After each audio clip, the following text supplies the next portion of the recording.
Dear student, आज मैं class 10th का ऑब्जेक्टिव क्वेश्चन चैप्टर 1.1 मतलब वास्तविक संख्या का मैं बनाने जा रहा हूं। और आप लोग देखिए, इसको गौर से अच्छी तरीके से देखिए, आपको एकदम आसान के साथ समझ में आ जाएगा।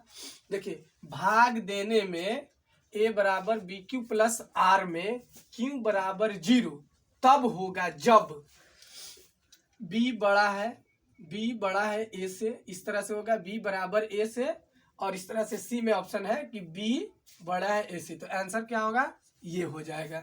इसी तरह से यहाँ पे देखते हैं, a बराबर 2 नंबर क्वेश्चन कह रहा है कि a बराबर बी क्यू प्लस आर मौसा a कौमा b, तो मौसा क्या होगा। तो इसी तरह से मौसा क्या होगा, तो यहाँ पे क्या हो जाएगा, ये हो जाएगा b कौमा आर हो जाएगा। इस तरह से डियर स्टूडेंट तीसरा क्वेश्चन है, 125 बराबर 15 गुने 8 प्लस 5 हो तो मौसा 125 15 बराबर मौसा डॉट डॉट दिया हुआ है। तो यहाँ पे डॉट डॉट में हम आपको यहाँ बता दें 15 और 5 जो है इसका रियल आंसर हो जाएगा। 15 और 5 तो टिक कर देंगे हम यहाँ 15 और 5 पे। इस तरह से स्टूडेंट चौथा क्वेश्चन कह रहा है, यदि मौसा 393 कौमा 3216 बराबर 8 हो तो लसा 392 कौमा 3208 बराबर है।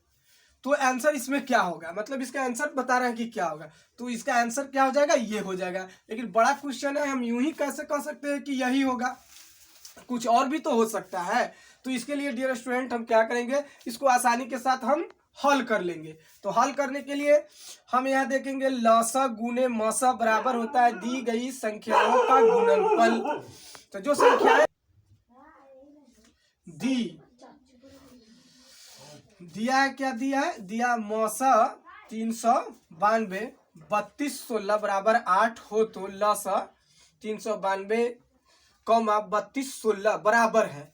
तो हम तो जान रहे हैं कि लसा है, तो इसका आंसर मतलब रट के हम ये टिक लगा देंगे। लेकिन रियल में होता क्या है, रियल में बहुत सारे स्टूडेंट को, बहुत सारे टीचर हैं जैसे यूं ही टिक लगा देते हैं और आंसर का उन्हें पता नहीं, बच्चा भी रट लेता है और यूं ही टिक लगा देता है। तो इस तरह से आपको बहुत परेशानी का सामना करना पड़ता है। तो यहाँ देखिए हल कर रहे हैं हम, लसा गुने मौसा बराबर होता है दी गई संख्या का गुणनफल। तो लसा है, तो लसा को देखिए, लसा बराबर 392 गुने 3216, एक इसमें से तो यहाँ ले लिए और एक इसमें से, मतलब दोनों सेम है, तो एक यहाँ ले लिए और इसका दोनों का एक ले लिए, और 232 का 3216 का और 3216 का एक ले लिए। अब यहाँ पे क्या करेंगे स्टूडेंट, 8 मरतबे जब पहाड़ा पड़ेंगे तो 32 यानी 392 49 मरतबे में कट जाएगा।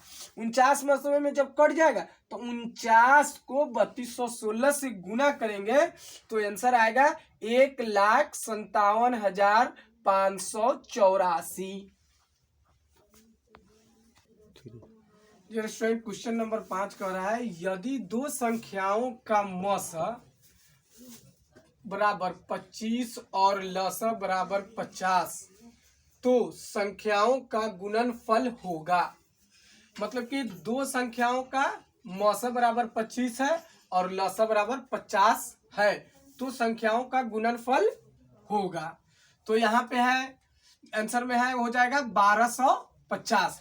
आखिर 1250 ही क्यों होगा, 1150 क्यों नहीं होगा, 1350 क्यों नहीं होगा, 1050 क्यों नहीं होगा। तो आइए हम इसको हल करके देखते हैं। हल है लसा गुने मौसा, लसा गुने मौसा बराबर क्या होता है, संख्याओं का गुणनफल। तो लसा बराबर कितना दिया हुआ है, मतलब दिया हुआ है यहाँ पे, लसा बराबर दिए हुआ है वहां पे 50 और मौसा बराबर दिए हुआ है कितना, 25। और 25 और 50 को हम क्या कर लेंगे, गुना कर लेंगे। तब 25 और 50 को गुना करेंगे तब 25 5 125 और एक जीरो यहाँ रख देंगे। आंसर क्लियर हो गया, इससे पता चला कि ये इसका आंसर ये होगा। इसी तरह से कह रहा है कि क्वेश्चन नंबर 6, 38 25 के अभाज्य गुणनखंड में 3 का अधिकतम घातांक क्या है। 3 का जो 3 अंक आ रहा है उस 3 कितना बार आया है, अधिकतम कितना बार आया है, उसमें 5 आ रहा है, 7 आ रहा है, उससे कोई मतलब नहीं है। सिर्फ 3 का अधिकतम घातांक कितना है, मतलब 3 कितनी बार आया है। तो यहाँ पे हम देख लेंगे कि 3 बार आया है, लेकिन देखिए हल कर रहे हैं। 38 25 38 25 आप जानते हैं कि जिस संख्या के अंत में 5 होता है वह 5 से कटता है। तो यहाँ पे सबसे पहले यहाँ पे हम 38 25 को अगर हम काटेंगे तो यहाँ पे देखिए, यहाँ पे हमने काटा है 3 से कटे हैं, 3 से हमने काटा है तो 1200 कितना आया 75, फिर 3 से किया तो कितना आया है 425। 425 को फिर 5 से हम काटे हैं तो 85 बार में कट गया। 85 को काटे हैं तो 17 से 17 पचे 85। तो यहाँ पे हम देख रहे हैं कि 3 का क्या पूछ रहा है, 3 का अधिकतम घात पूछ रहा है। तो 3 का अधिकतम घात देख रहे हैं 1 और 2, तो 3 का पावर 2 बराबर कितना हो गया आंसर 2। तो इससे पता ये चला कि 3 का अधिकतम घात कितना है, 2 बार आया है, तो अधिकतम घात कितना हो जाएगा इसका क्लियर कट। 3 का अधिकतम घात कितना हो जाएगा, तो 3 का अधिकतम घात हो जाएगा 2। इस तरह से अगला क्वेश्चन जो पूछ रहा है कि 625 के अभाज्य गुणनखंड में 5 का अधिकतम घातांक कितना है, क्या है, 5 का पूछ रहा है। वहां पे 3 का पूछ रहा था और यहाँ पे 5 का पूछ रहा है। तो सबसे पहले 625 का हम अभाज्य गुणनखंड निकालेंगे। तो 625 को 5 से करेंगे, 125 आया, 125 को 5 से करेंगे तो 25 आया, 25 को 5 से करेंगे 50, 25 5 एकम 5। तो घात देखिए 1 2 3 4, 5 कितनी बार आया है, 4 मरतबे आया है। 5 कितनी मरतबे आया है, 4 मरतबे आया था। आंसर कहाँ है, यहाँ डी ऑप्शन पे मेरा सही हो जाएगा। और इस तरह से 5 का पावर 4 लिख के बराबर 4 हम लिख देंगे।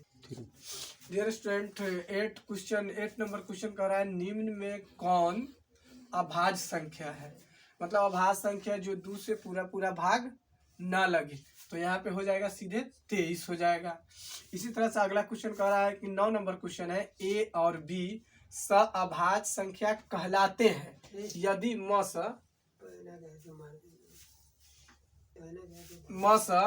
a, b बराबर है। तो इसी तरह से ए का मान दे रहा है 0, बी बराबर दे रहा है 1, इसी तरह से सी बराबर दे रहा है 2 और डी बराबर दे रहा है -1। तो ए और बी जब सहभाज्य कहलाता है तो मौसक उसका क्या होगा, 1 होगा तभी कहलाएगा। इस तरह से 10वां क्वेश्चन है निम्नलिखित में से कौन सा युग्म सहअभाज्य है। तो यहाँ पे हो जाएगा 9 और 16, क्योंकि 9 का वर्गमूल निकलता है और यहाँ पे देख लीजिए, यहाँ पे 16 का भी वर्गमूल निकलता है। तो जिसका सहअभाज्य मतलब जिसके पूरा सहयोग से कटता हो तो यहाँ पे हो जाता है। इसी तरह से डियर स्टूडेंट, आपको ये बता दें कि ये क्वेश्चन ऑब्जेक्टिव था 1.1 का और इसका पार्ट 2 भी आने वाला है। कल आपको इसी टाइम पार्ट 2 भी इस वीडियो का मिल जाएगा, जिसमें 10 क्वेश्चन और होंगे, जिसको 2 पार्ट करके बनाया गया है। 10 क्वेश्चन एक पार्ट 1 में और 10 क्वेश्चन पार्ट 2 में होंगे। तो कुल 20 क्वेश्चन होंगे, आपको देखने को मिलेगा आसानी के साथ। और ये ऑब्जेक्टिव जो क्वेश्चन है वो 110% मैट्रिक एग्जाम में आने की पूरी संभावना होगी।